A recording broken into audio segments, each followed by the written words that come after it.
Good morning, everyone. Welcome back to the webinar. Nice to see you all. Hope you've had a good few weeks and everyone's making a little bit of money.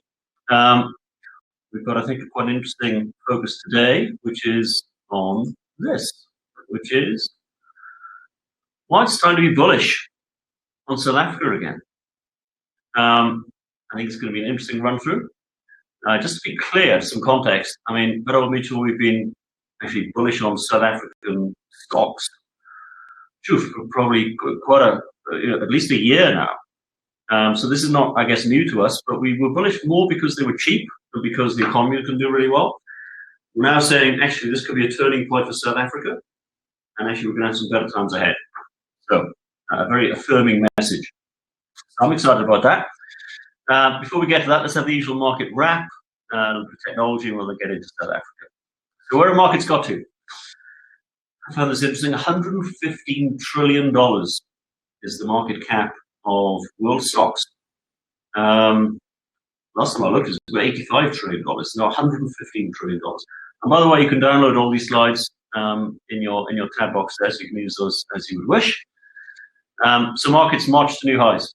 They are pretty much at new highs. However, within the market, we're seeing a little bit of the froth come out of it. Since we last spoke, we've had carnage in the cryptocurrency market. I'm sure most of you noticed that, given our conversations. And you can see here, Bitcoin-sensitive stocks in blue come along, was halved in the last month or so. Liquid IPOs and non-profitable tech, all of which have almost halved. Wow. So the frothier kind of bubble areas have had some of the froth come out of them. So I think that's quite an interesting indicator in terms of the market direction. And of course, as we talked before, inflation is rearing its ugly head in actual terms now. We're talking about it coming down the pipe. This is headline inflation in the States, which is almost 4% now. That's the latest print. The core is almost 2.5%. That's what the Fed looks at. So the Fed will start, tightening when we get a prolonged period above 2%. They're saying this is transitory. I don't know. We'll see. Let's look at the evidence on that. So before we do that, expectations are high. There's almost 3% now, because what the market's telling you. So let's see where inflation is coming from. Used car prices. Some of you may have noticed they've gone absolutely berserk. This is the Mannerheim used vehicle index. Second-hand cars in Germany, it's the same in the States, up about 20% year on year. Food prices. Look at this. Global food prices. What's that? That's up 20% since before the pandemic. That's a big move in terms of people's expenses. Dry bulk shipping, this is the Baltic Dry Index, the cost of containers moving around the world we talked about before. Again, that's gone up threefold just this year. Iron ore prices, you've seen commodity prices being very strong. This is the iron ore price, additional steel demand, that is almost doubled. And this is the Purchasing Managers Index, the PMI. So the kind of input price, which is hitting bottlenecks, and the suppliers are struggling to get through and meet demand. So the Purchasing Managers Index tends to feed through to consumer prices, of course, and the light blue line is the PMI. And you can see how that's surged again in the last few months. House prices. House prices in the States are growing faster than they were before the global financial crisis. So that's kind of worrying. This is the global chart as well as US, and you can see how house prices are indeed surging everywhere. Huge demand. And money supply we talked about before. Record money supply growth in the States still. Huge amounts of stimulus coming into the market, and people are flush with cash given the stimulus checks. And that's got to come into the economy, and it probably is right now. And the argument is that the inflation piece will be temporary, unless it feeds into wage inflation. And I was interested with this anecdotal snippet in the middle of that. Bank of America raising the minimum wage. They actually raised by $25, not 25%, but still a big jump. McDonald's up 10%. Securitas offering $1,000 sign-on bonuses for $16 per hour guarding job. So the labor force is not returning to the labor market, partly because they're being incentivized too much by the government. This is the States. So wage growth is coming through. People are finding it hard to find workers. That is a real problem. So inflation is rattling markets right now. And there's no real sign of it kind of stopping. We've talked about the stimulus in markets, central bank intervention. Look at this chart. Central bank balance sheets. This goes back to 2000. You can see the 2008 global financial crisis there. Central bank balance sheets up by 2.4 trillion, which is 7% of GDP. This time it's been a 30% GDP stimulus, which is $13 trillion. So central bank balance sheets now $30 trillion by the end of 2022. So this stimulus is still hitting the market, and they seem happy to keep doing it. And a lot of that's been finding its way into equity markets. I thought this was a helpful chart. The orange line here is the MSCI Acri. That's the All Country World Index of global equities, the price-earnings ratio. So how expensive are equity markets? The blue line is the central bank balance sheet. And you can see how that exploded in 2008, and markets followed it up. And it really exploded in the last year, we just talked about. And markets have followed that up. And now by the end of 22, you can see how that then is forecast it will come down by the end of the following year, 2023. And you can see how that may or may not have some impact on markets. But what we can say is that markets are pretty expensive. We've got this for a little while. They've been kind of hovering around their all-time highs. Look at these two charts. This is the price-earnings ratio on the left of US stocks. This is back to 1928. So they are more expensive than they've, well, I would say ever been, certainly in a century. And they are more expensive on price to revenue. On the right-hand side, almost 3.6 times sales now. The 1950s, the Nifty 50, what is that, about 1.6 times sales? So at least twice at those highs, and higher than they were in the dot-com boom. So yeah, markets are expensive. But earnings are coming through, profits are coming through, and economies are recovering. We certainly can't deny that. This is 2021, 2022 earnings forecast, Morgan Stanley, US, Europe, top next is Japan, and then emerging markets. You can see profits growth is going to be, what, 30%, up to 40% this year. Less next year. But a very strong time for profits coming through as economies recover. The issue, as that kind of chart implies, is that the rate of growth in terms of forecasts improving itself is peaking. So markets love it when things are accelerating. And this is the change in the rate of growth of GDP. So is it accelerating in this rate of growth or declining in terms of the forecast? And you can see where we are now, which is the peak of that delta, that change in rate of growth. And possibly less fun is when you get a decelerating rate of improvement. And that's the way markets tend to work. So we're at kind of peaky type levels here. And this is a good chart, actually, on the valuation. Okay, this takes a little bit of deciphering. On the bottom axis, the x-axis, that is the price-earnings ratio of the market, between 8 times and 23 times. And then the total annualized return from that point, from that rating, for the next 10 years is on the y-axis. So you can see when the market's on, say, 11 times, then on average you get a 15 to 20% return over the next following 10 years per annum. Fantastic, off 11 times. We're now on, what is that, 22 times? And your average return from here, when you kick off on that rating for the next 10 years, is 0. All right. Okay, it's enough on markets. You can tell I'm nervous at these levels. Again, at Old Mutual, we're running these things, and we've been very maxed out on equities. That's been a great call. The guys are looking at maybe we should take a little bit of money off the table. Different quick topic. Massive court case came out of the Netherlands, and the court ordered Shell to cut carbon emissions by 45%. So a court ordered a private company to cut its carbon emissions by half. That has never happened before. So a momentous week for ESG and decarbonisation. That was the other big news snippet. And this is what decarbonisation looks like.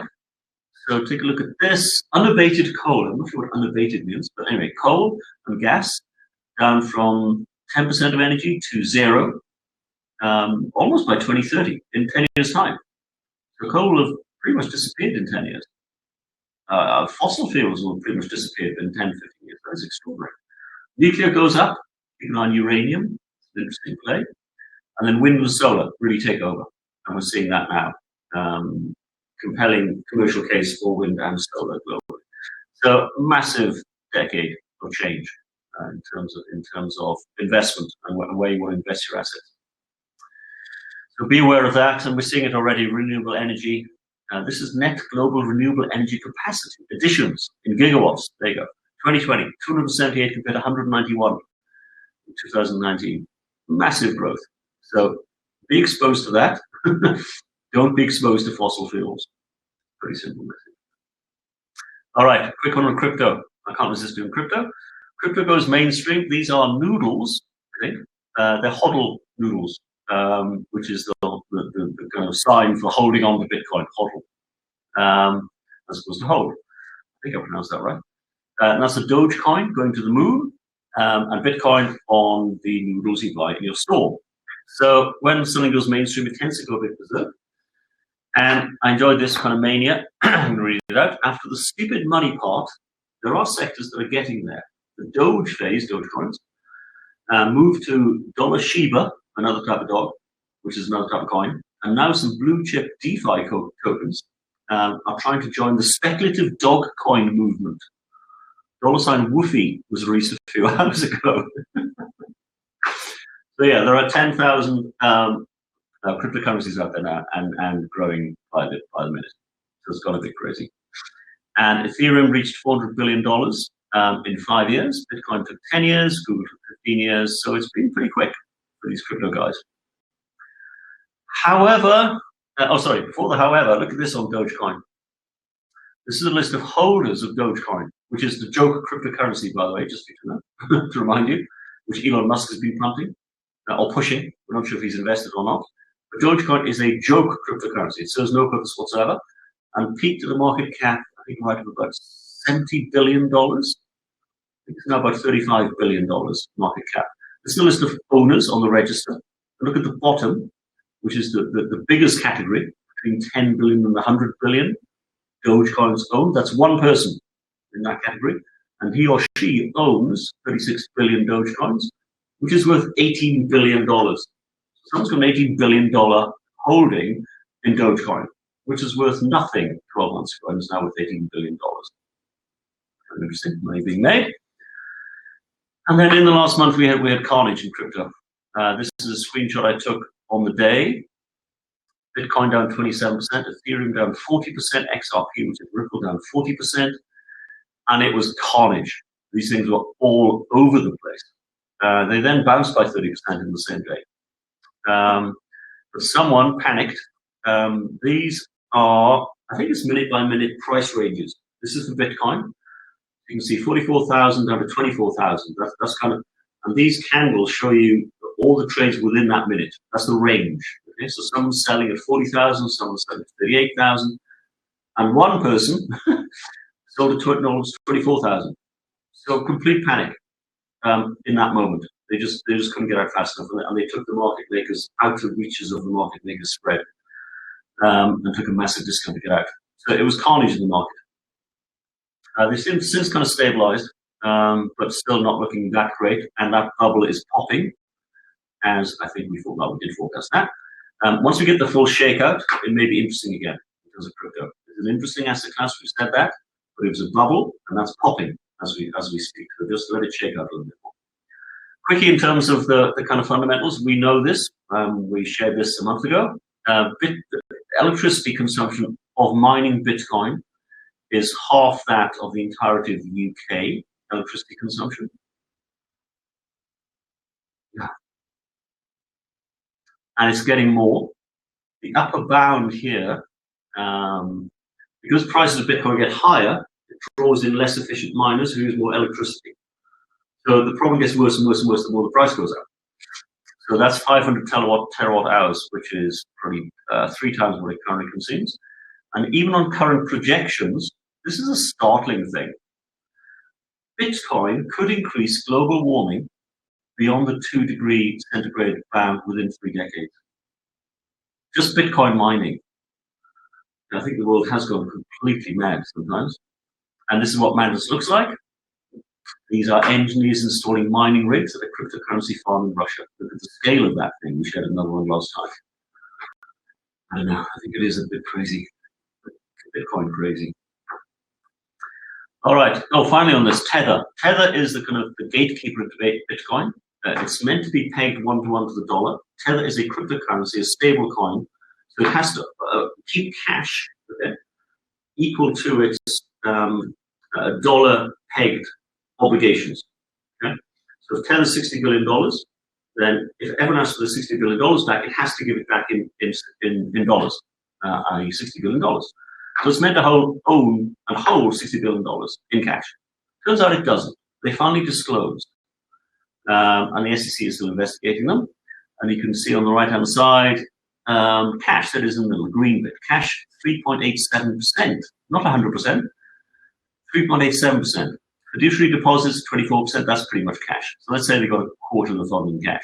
The rest is corporate debt, which they may or may not get back in time to pay the lenders off. So this is a scam, and that's a big problem for crypto at some point. The SEC is still investigating; they find them already, but something's going to blow up there at some point.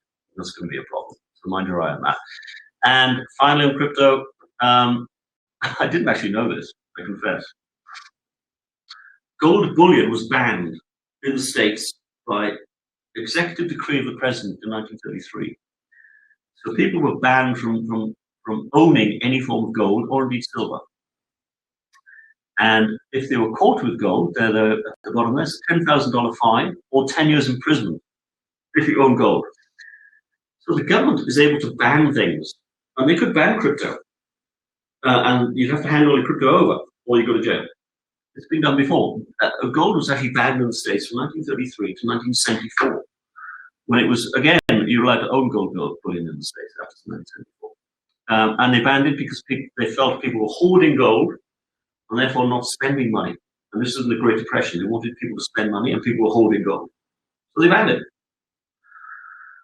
So anyway, anything can happen when it comes to government. Governments are threatened by crypto, and they're starting to come back into the market. Keep an eye on that. That's probably the most worrying development. And they're starting to step into this thing. Alrighty, a couple of text things, and we're going to get into South Africa. Okay, researchers have developed a way to wirelessly charge vehicles while on the road. If you drive along and your electric vehicle will charge itself. We're seeing massive electric vehicle launches now. The Ford F-150 Lightning, it's called in the States, was launched 2 weeks ago. That's the best-selling car in the States, is the Ford 150 pickup, or Bucky, as we call it in this country. And they've now launched an all-electric version. And these things have ranges of about 500 kilometers now. So the efficacy is fantastic. So that's happening. Autonomous buses are now live in Cambridge in the UK. I didn't know that. So autonomous vehicles are happening as we speak. They give you that. And South Africa, wow, is looking at regulations around self-driving cars. So that's going to be cool. We're going to have autonomous vehicles in South Africa, electric vehicles with electric charging stations. I very much hope. And talking about electric vehicles, battery power has been kind of a constraint. There's been a big breakthrough from lithium ion to lithium metal batteries, which will transform the range. So you'll have fewer batteries, longer range, lighter cars. That's a big deal. So keep your eye on lithium. And then finally, the Chinese landed on the dark side of the moon, which has never been done before. It's the dark side which we never see.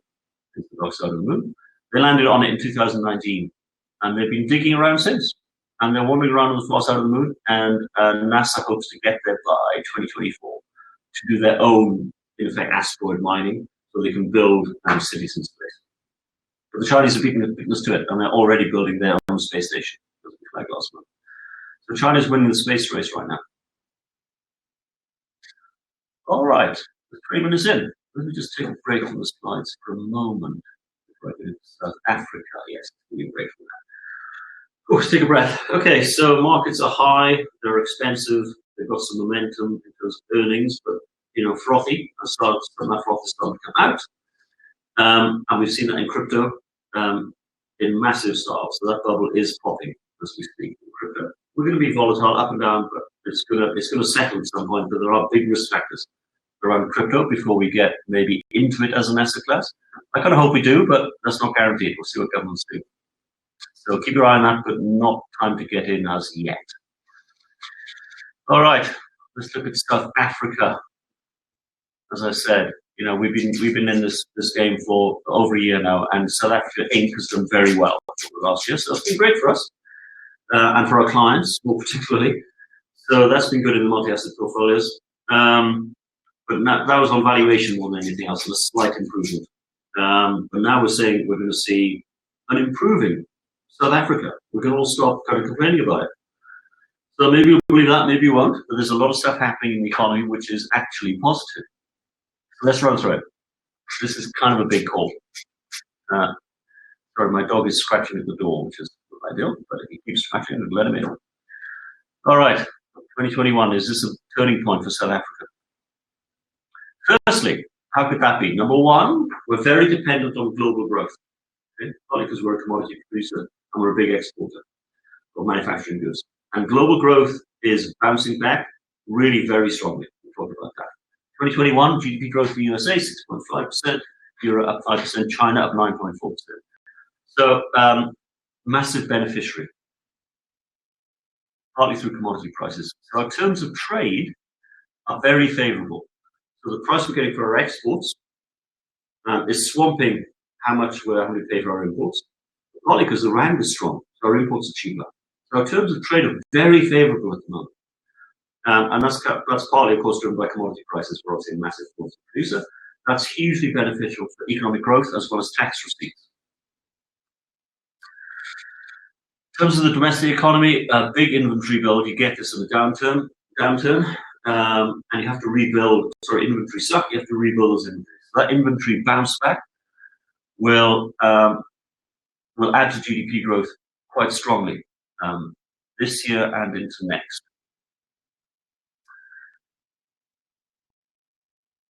We're also getting some recovery in consumer spending. I mean, people have been kind of locked down, not doing much. That's going to come back once we're all vaccinated, hopefully, God willing, by the end of this year. So a much stronger 2022 as people spend that excess savings they haven't been spending. That's going to come through. And we're starting to see some of that already. Inventory cycle I talked about. Agriculture is doing incredibly well. I did mention that. Agricultural exports, citrus fruit, wellness. Agriculture is going gangbusters. Having had a tough time for a long time. Our agribusiness is doing very, very well, better than it's ever done. So all those things, global growth pushing it on as well. Real GDP growth, what is that? We're forecasting 5% this year. And again, a pretty good 2022 as well. So good backdrop in terms of economic growth in South Africa. And that's going to flow through and is flowing through in terms of the fiscus. So the fiscal risk in South Africa, massive. If you go back to the red line on this chart, this is National Treasury in June 2020, less than a year ago. That was the passive line. If they didn't really do much at all to improve the situation, then by 2026, our debt to GDP was going to be 120%, completely untenable. But that red line was I guess red for a reason. We couldn't go there.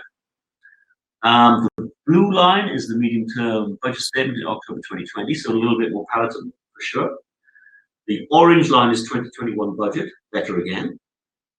And then the green line is our economist, Johan Els' latest forecast, which is actually better than what's out there.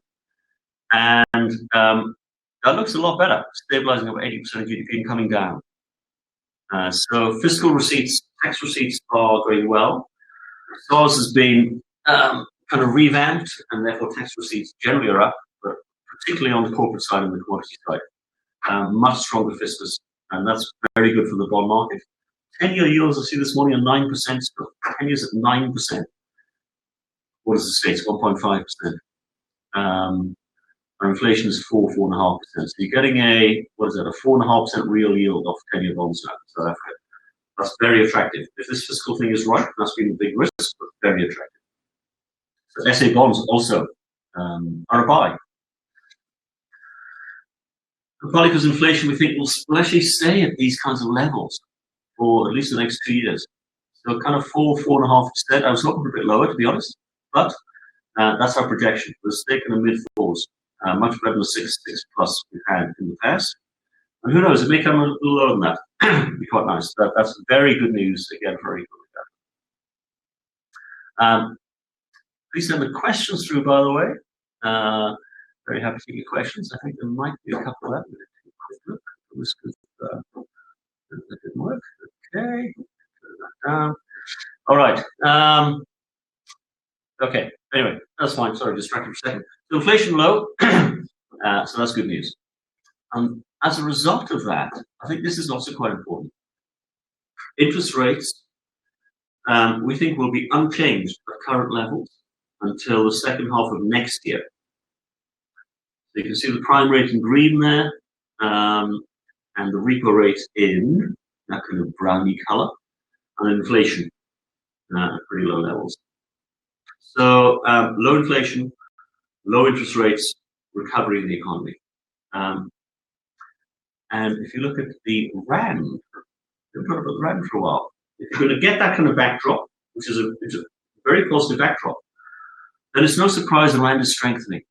And I put this together a couple of weeks ago. The RAND strengthened from 1430 to 1350 in that time period. We think the RAND might have a 12 handle at some point, and it doesn't sound so crazy as when it was 15. So 12 something to the dollar. It's 1358, I think, as we speak. Again, improved from kind of 14.5 just in the last 2 weeks. And you can see the RAND per dollar on the left. I think is probably the most important chart. The purchasing power parity line, which is kind of the natural exchange rate, is in again that kind of weird brown color. So you can see that we're still trading above what our normalized rate should be. And of course, we tend to trade not at PPP because of all the risks in South Africa and politics and the mess we generally found ourselves in. But if that is improving, I'll come back onto that in a second, then we could get down to that kind of level. Hence, we're talking about 12. So I think that's pretty quite a strong statement in terms of where the RAND is. And let's not forget, we do not forget about our underlying strengths as a nation. Independent central banks, strong financial sector. This is not true of all emerging markets, by the way, but as we're seeing in Turkey overnight, or Brazil, let alone Venezuela. Deep capital markets, the JSE is a widely respected institution, fully flexible exchange rate, even though we have exchange controls, which we didn't, but we do have a flexible exchange rate. And when people buy emerging markets, by the way, they do buy South Africa. Because we are the most liquid. That's why people buy the RAND, so the RAND tends to strengthen in a kind of risk-on environment. Good infrastructure, mineral wealth, young population, and at the bottom, the easing fiscal crisis risks. And the missing piece is confidence. And we're starting to see confidence come back into the corporate sector now. If we get that confidence, and a lot of it depends on politics, and we'll come on to that on the next slide. If we get confidence in this economy, then it really could do quite well. And that is always the missing ingredient for South Africa. We tend to lack confidence, and partly for good reason, partly because of the political situation. But that is improving. And quietly, slowly, and I think probably necessarily slowly, given the mess he inherited, our president is getting there. So the progress around, how can I put it, those involved in corruption being taken out of the party, and getting to the bottom of many of these practices. So, what is the progress, and how could this endure into a more of a medium-term recovery in South Africa? Well, let's run through them. Again, global economy, I think will continue to be supportive. Outside of markets are toppy, but the economic cycle is maturing well. Vaccinations will come through here and offshore. Global economy, I think, will continue to do well over the next few years. Our COVID-19 impact will ease from next year. Vaccinations are, as of yesterday, they seem to be getting into place now. So we're seeing on the ground much more progress in terms of securing and then administering vaccinations. So I think we're going to see that accelerate quite smartly in the next couple of months. Fiscal improvement, I think we talked about that. That is clear and very important for the confidence in the bond market. So again, greater real yields available in South African bonds. ESCOM, yeah, I mean, that's probably not the brightest spark, but we are seeing slow improvement there. Corruption we talked about, I think we are seeing headway in that, in the political sphere, and Cyril is cementing his hold on the party, and we should see that coming through in the election results into next year, local elections, and then into the national elections. So he is consolidating his power base, and you can see that in the day-to-day activities of the political party, and that's a big deal for confidence. Then the other measures, infrastructure, that is happening. So the National Development Plan is slowly being enacted in South Africa. Cost of doing business is improving, and the regulatory authorities are making market-friendly changes. Support for agriculture is coming through. The land expropriation debate has been kind of, boxed in a sensible manner in terms of government land being passed to worthy participants in the economy, and I think that's a good outcome as opposed to private land being expropriated. So I think that's a big deal. In terms, again, that talks to a strong political, a stronger political background. I'm not going to pretend everything's rosy in the garden, by the way. This is about the rate of change, not an absolute picture. So we're seeing some improvement. I'll leave the rest there. So yeah, this is quite a big call, and since I've been here for 7 years, I've not heard Johan quite so positive on the economy, or our friends in the bond market, our bond investors into growth, are a little bit positive as well. So that's the message. I've got some questions. Let me take those before we kind of come back to that. Question: lots of positives, yes, but how do you think foreign investors will view the CC prohibition of the Burger King acquisition?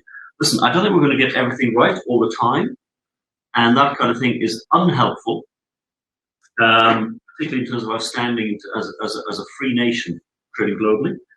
So I'd like to see more progress there, because that is clearly unhelpful. And foreigners still own, we get this right, 30% of our bond market, down from 40%, but still 30% of our bond market. And that's a confidence barometer. If you see that ticking up, this kind of thing doesn't help, but if you see that ticking up, that would be a very positive. Okay, another question. Do you expect further global trade wars? As investigations into COVID origination in China continue, what will the market repercussions be? Let me take that first as a sub-question. That's a very, very good question.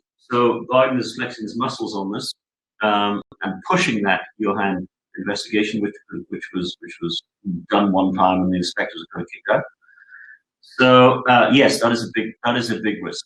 I think if we get another kind of US-China spat, and that could well be a trigger for it, then markets will recoil from that. And I think that probably, if you get markets kind of coming off and the froth coming out and some bit more fear in the market, then that's a kind of trigger which could see a market setback. So I'm kind of nervous about global markets. I think we talked about that. In that context, I'd be positive about South Africa and the South African market. But if you do get a big risk-off play, then that's going to affect everything. So we shouldn't forget that. Into the market now, what would be your sector bets for the next 12 to 24 months? Okay, so I think domestic South Africa, what we call SA Inc.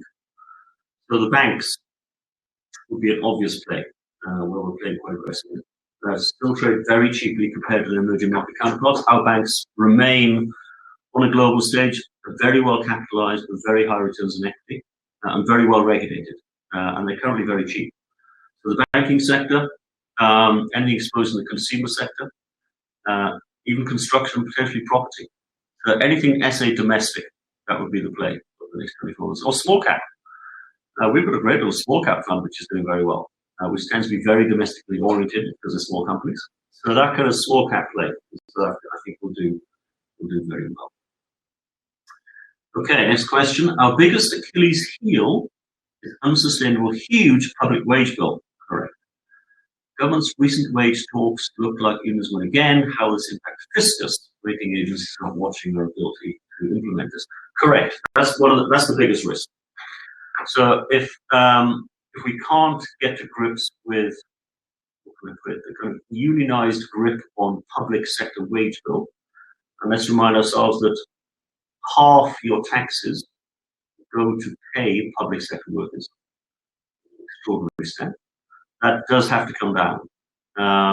And that'll be the kind of fight of the ages in South Africa, as it was in the UK back in the 1980s, the coal miners' strike.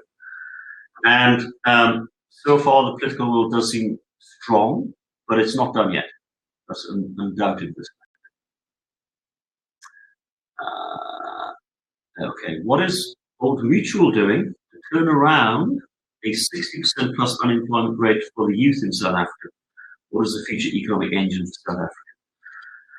Yeah, I said it wasn't all roses in the garden. I'm not pretending it is. This is a direction of travel argument as opposed to a their argument. And it's utterly tragic what is happening in this country in terms of unemployment. What are we doing? In our own small way, we're actually doing quite a lot. So we're seeing in renewable energy, the latest round is coming through now, and we are able to, in due course, invest large pots of client money, and thank you for that, into renewable energy at good rates of return. And that will provide jobs and will help in that particular discussion. And it'll help the growth of the nation, and it'll help to decarbonize the economy as well, whilst providing social good. So we invest in infrastructure in South Africa, which again, we can do through client money in our real assets program. And then we can invest in listed markets, as I said, through South Africa Inc., and support those companies to grow the overall pie, and therefore unemployment can come down. That has to be the engine for growth. So again, but we're fairly big participants in this part of the market, and we will continue to do so. And being just positive on South Africa as an organization, I hope will help, and will build that confidence. So it's a big message we're coming with today. Final questions, I think, and then we'll wrap up at 10:10. How does the decline in credit extension play into your assessment of a recovery in economy? Yeah, okay, so we also put a lot of credit into the economy through our proprietary book and Future Growth as an affiliate of it.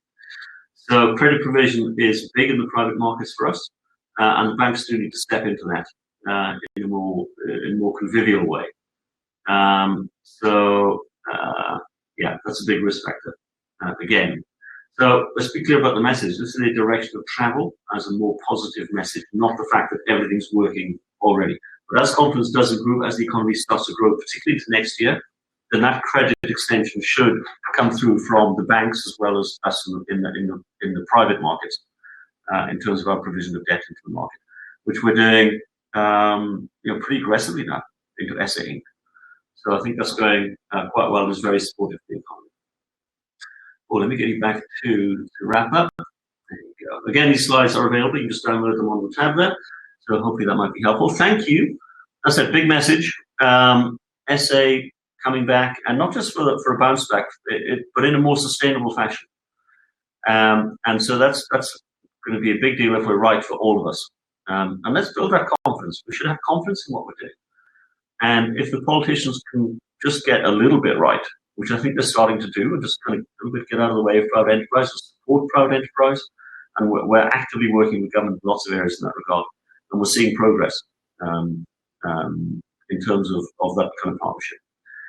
So it's actually a very exciting time, I think, to be in South Africa. So let's get behind it. We'll keep that message. We'll update you, but it's a 5 to 7 year message, not just a bounce back message. So let's hope we're right. Nice to see you all, and I'll see you next time.